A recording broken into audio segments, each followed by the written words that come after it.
Welcome to Ed Fluential Sports, where passion meets precision. As I'm your host, Ed, diving deep into the plays, players, and stories shaping the game. And this is another edition of We Are Pun. And as you see in the title, make Shelton Benjamin the face of TNT. That's what he should be. I think with the Hurt Syndicate at this point, they already had the tag team title reign. They had a few trios matches with MVP. But with MVP as the lead talker, he's really been able to get the Hurt Syndicate over, which he already over due to their strengths, but MVP has been able to carry the promos with them. Like I feel they're both good in ring. Now, neither one of them can talk, but they can hurt people because that's what they need to do. That's their gimmick. Their goal is to hurt people. And I think the Hurt Syndicate having a tweener gimmick, it works best because it's not, but they don't got to be bad or good guys. Their goal is to just hurt people and win matches, win championships. MVP don't got to win nothing. They don't got to go after the trios titles. And AEW got enough titles. They can all go after one individually. But MVP is still going to be the mouthpiece in this story. He don't got to go after a title. He's just going to carry the promos. While if Lashley could go off and venture off and try to win the world championship, they'll still be partners. They'll still have feuds where they tag team together. But now this is 2026 needs to be the year where they're both in the singles division. Lashley in the world title picture, Shelton in the mid-card picture, because I think now Lashley is better than Shelton, but both guys are great. We've seen how great they've been able to be together.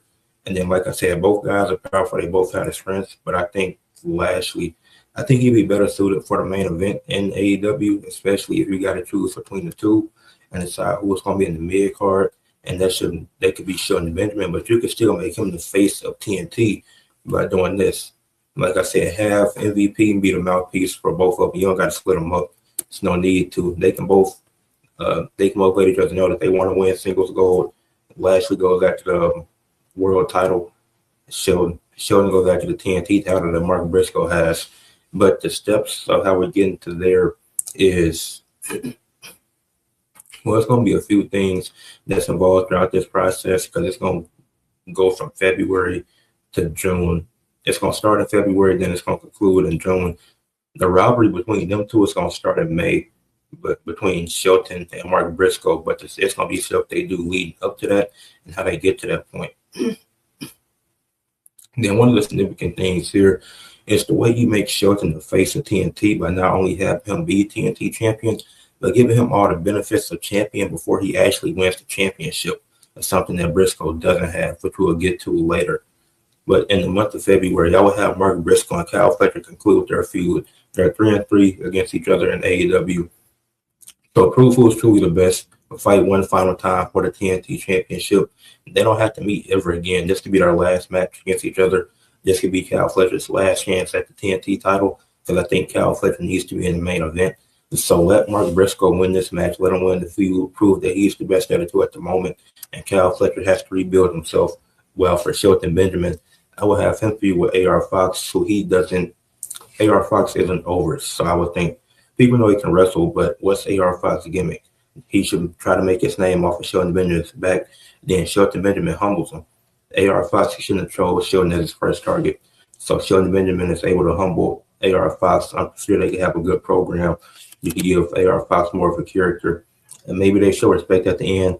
Maybe they don't, but I think that would be something cool. So you can feature AR Fox more prominently instead of him having these random appearances like every once in a while. And then in March, I would put Mark Briscoe in a program with Hook, just so he can try to venture off and do his own thing, try to get from under Samoa Joe. Like, are you more than Samoa Joe's lackey? Can you prove that? And then I'll also have Taz get involved because I do feel like with Hook being a heel at this point, even though Taz is the heel commentator, I could see Hook disrespecting his dad and that leading to something. So I think Mark Briscoe could be the catalyst for that because I know in storyline, Taz has a lot of respect for Mark Briscoe and what he's able to do. And then in March for Shelton Benjamin, I would have Hurt Syndicate in the same feud together here, going against the Rascals. And the Rascals gimmick I really hate, which is why I was not high on them going to AEW. Their gimmick is just being stoners and being high all the time. So I had a Hurt Syndicate feud with them and expose their weed problem and how all that hot boxing is going to keep them losing. It's going to keep them in catering for most of their careers in AEW. So I would have them expose that. Try. I don't know who it started, but I definitely think it would. Maybe they could just be in the locker room. They could be coming. They could be going into the locker room as the Rascals are hotboxing, and that leads to a story. And then they shut all that down and prove all that hotboxing not going to lead them anywhere. Really hate how they get a stoner gimmick in AEW. That's really stupid. Which is why I said I didn't think going to AEW was a good idea, because they decided their first gimmick is, oh, these guys are high all the time. Is that really a good look? Is that really what you want your first gimmick in your new company to be? The potential, they had a potential, but it doesn't seem like AEW sees it. If that's what they want to do with you. And then in April, I would have Mark Briscoe's final feud before going into the feud with Shelton Benjamin. I would have to be against Nick Wayne. When Nick Wayne comes back, I'm assuming he'll be back by what's the pay-per-view? Revolution? No, I think Revolution, if I'm not mistaken, unless it's something else that comes up in March. What am I forgetting? It's not Revolution. What? Really wrong. What's the pay-per-view on AEW that's in March? It is Revolution. Okay. Thought I was tripping. But the first pay-per-view of the year for AEW is Revolution. So I expect Nick Wayne to come back at that point.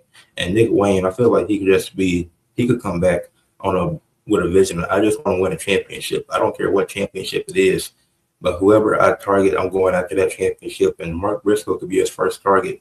And that could lead to a feud with Kip Sapien, because Nick Wayne, Muzzle Wayne, and Kip Sapien, they all got something going on.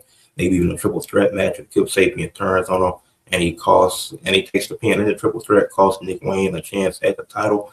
So I definitely think when Nick Wayne comes back, his goal is just to win a title. He was trios champion, did something solid with that. So I do think Nick Wayne could be a solid singles champion. Not when he comes back, but you could definitely build up to it. And then I would have Don Callis, and in April I would have Don Callis and MVP have a feud with an MVP exposed how Don Callis can't have a cohesive unit when he got all these guys. You got 14 niggas, maybe more in one group, so you can't have a cohesive unit doing that. While the Hurt Syndicate, it's just 3 of us, and really 2, because they're the ones wrestling. I'm just doing the talking, and they can take out any of your 2 guys. But the main focus of this, like obviously they're gonna have a few tag matches, but the main focus is to catch the versus Shelton Benjamin. I think that's where the money is set. So you could tell, I think Dynasty is in April, so that would be a really good match to have at Dynasty, a non-title match. Shelton Benjamin gets the win. Maybe Lashley goes against Okada. That'll be a great match. And then you build to Okada versus Lashley at All In later in the year, so you don't have to split them now. So I think they've already had the match once, but I think they're gonna have another match. Probably a best of 3 that have another match at some point. Then that final match should be at All In to conclude it to be a trilogy. I could definitely see that happening. So once they did that, they run through those feuds for the next 3 months. You get into the month of May. You get actually this is where it's after the match, after Shelton Benjamin beats the catcher. This is where all the stuff that the champion Mark Briscoe didn't get, this is what he starts getting. So after that, Cinnamon Toast Crunch, they hit up AEW. They say, we want Shelton Benjamin for this commercial. We don't want MVP or Lashley. We just want Shelton Benjamin. We're gonna feature this on Collision, because Collision comes on TNT. So anytime the first commercial break of following Collision, it's gonna be Shelton Benjamin and a Cinnamon Toast Crunch commercial, and that's what we want. It's gonna be 30 seconds. We're going to promote Cinnamon Toast Crunch. The sales been booming lately, so what better way to boost the sales than us getting Shelton Benjamin, even though he's not the champion, featuring his face more on TNT during the commercials, because he might not be on every Collision, but he's going to be exposed to more people. I don't know what comes on TNT, because I don't really watch it unless I'm watching AEW, but let's just say in the afternoon, let's say they show this every hour and 30 minutes on TNT each day, or so that way they can get his face out there more. So somebody's watching some type of, trying to see what comes on TNT. I really don't know. But let's just say X-Men, right? They're showing X-Men on TNT. It goes to a commercial. The first commercial you see is Shelton Benjamin.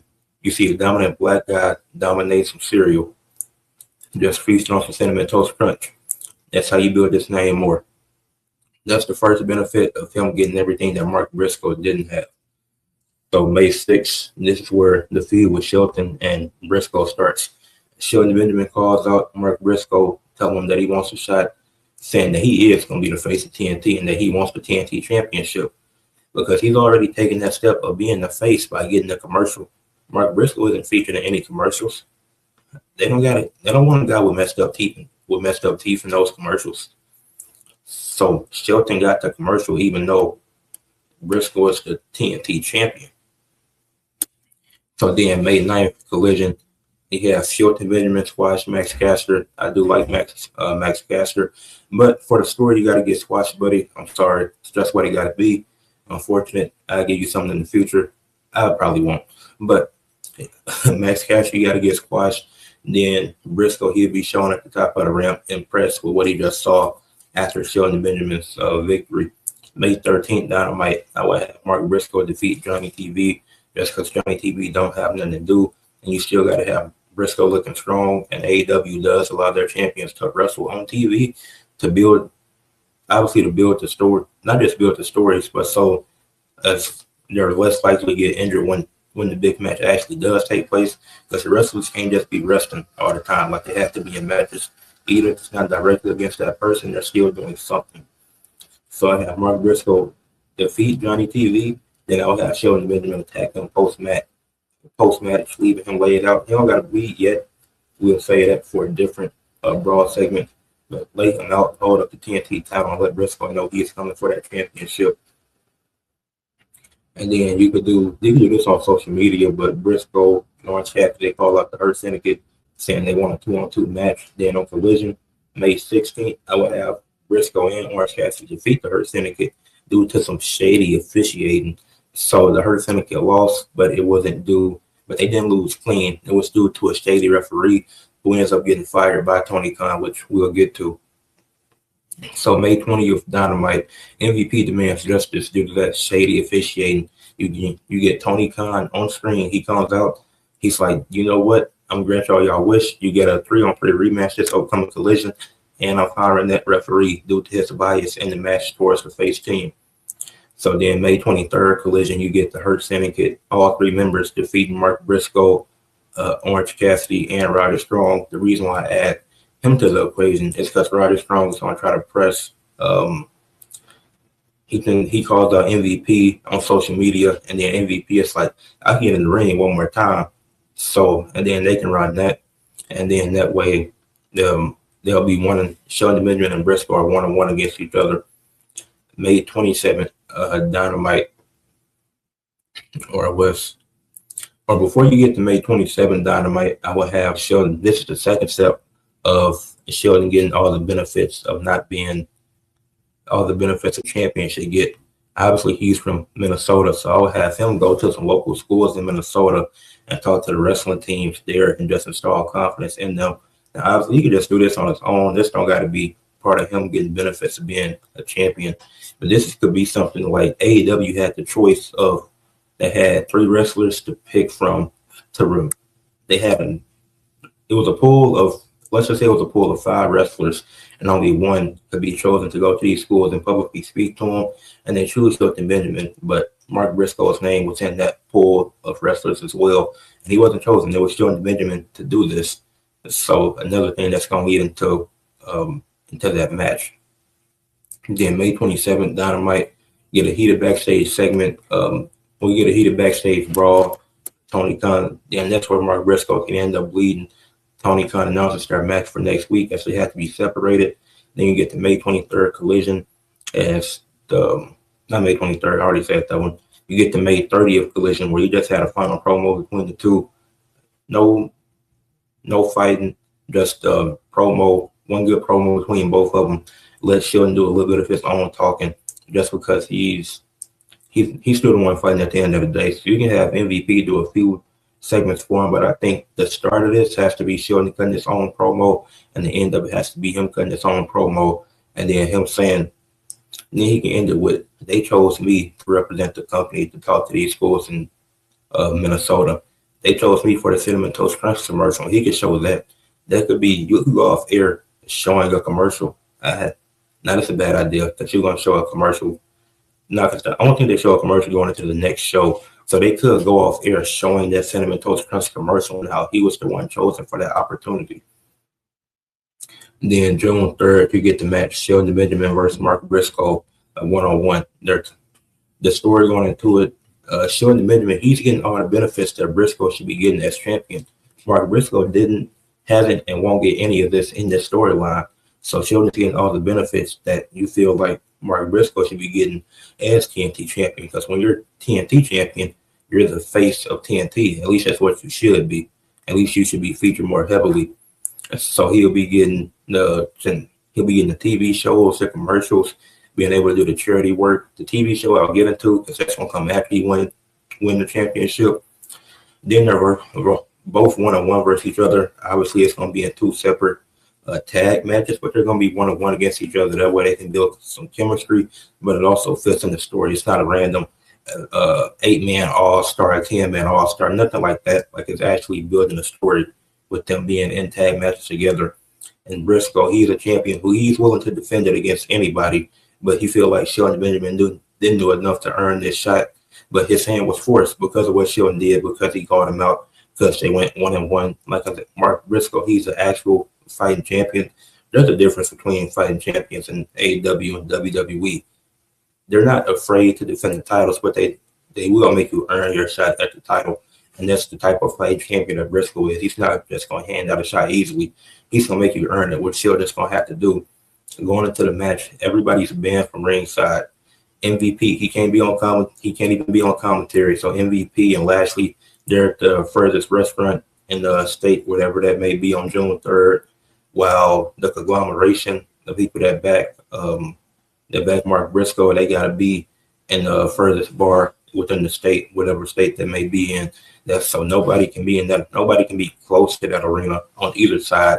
So straight up one-on-one. Last 20 minutes of that Dynamite, straight up one-on-one. Who's truly the best? Who can break this tie? No underhanded tactics. No fishy officiating. Clean down to the wire. Shelton Benjamin wins with 1 minute to spare to become TNT champion and be the true face of TNT. And then the last step of this process, once he wins the championship, it doesn't end there. Because I'm not finna book his whole reign. Don't feel like doing that. I mean, I could, but this video is already long enough. But the final step is Shaquille O'Neal. Shaquille O'Neal was on Dynamite, but he was on AEW before in a program featuring Jay Cargill and a few others. Have Tony Khan hit up Shaq and be like, do you want to do a TV show where you analyze, where you do a breakdown inside the NBA style of AEW? And his first guest would be Shelton Benjamin, post him winning the championship. So use these few months, talk to Shaq, allow him to get back into the wrestling game since he's been focused on basketball lately since it just came back. Allow him to get caught up on Wednesdays and Saturdays of what's going on to get some more knowledge of the game, of wrestling, of course. And then once you have that TV show, let's just say July 4th is the debut. July 4th, Shaq debuts his AEW breakdown show that he's doing. And Shelton Benjamin, he brings on as his first guest. So even the benefits he got of champion, being able to do the charity work, being chosen to do that, Cinnamon Toast Crunch choosing him to do the commercial for them, and then him being a guest on Shaq's first show, which is about his first wrestling show. So I think even the benefits that goes on before and after he wins the TNT championship, and Mark Briscoe has a good solid reign leading up to him losing the title on a Dynamite, because the AEW isn't afraid to have the championship change hands, especially mid-card titles, but because it's mid-card titles, but they aren't afraid to have title changes, big title changes happen on a Dynamite or a Collision. So this is how I would book Shelton Benjamin to become the true face of TNT. And shout out to my favorite cereal, Cinnamon Toast Crunch. But with that being said, leave a like on the video, subscribe to the channel, comment what y'all thought about this idea, and share for others to see.